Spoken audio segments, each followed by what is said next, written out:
বিরাট বিরাট চাকরি করছে, তার সমস্ত অবদান আমার দেশের বেগম খালেদা জিয়া। কাজে আজকে নারী নেতৃত্বকে আসতে দেবে না এমন কথা যারা বলে থাকেন, খালেদা জিয়াতে আমরা যেটা শুনলাম আমাদের দুঃখ লাগে। কারণ আমরা ধর্মকে ধর্ম হিসেবে মানি, আমরা কিন্তু ধর্মকে রাজনীতির সঙ্গে জড়াই না। আমরা হিন্দু, মুসলমান, খ্রিস্টান, বৌদ্ধ সবাই মিলে আমরা একটা পরিবার। যে দর্শনটা শহীদ প্রেসিডেন্ট জিয়াউর রহমান দিয়েছিলেন সেই দর্শনে কিন্তু আমরা কিন্তু আজও ঐক্যবদ্ধ।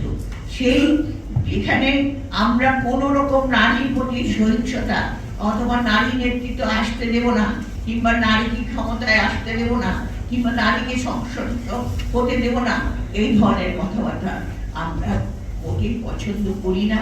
আমরা আশা করব আমাদের যারা রাজনৈতিক নেতৃবৃন্দ আছেন তারা নারীকে সম্মান করে কথা বলবেন। আমি শুধু এইটুকুই বলতে চাই।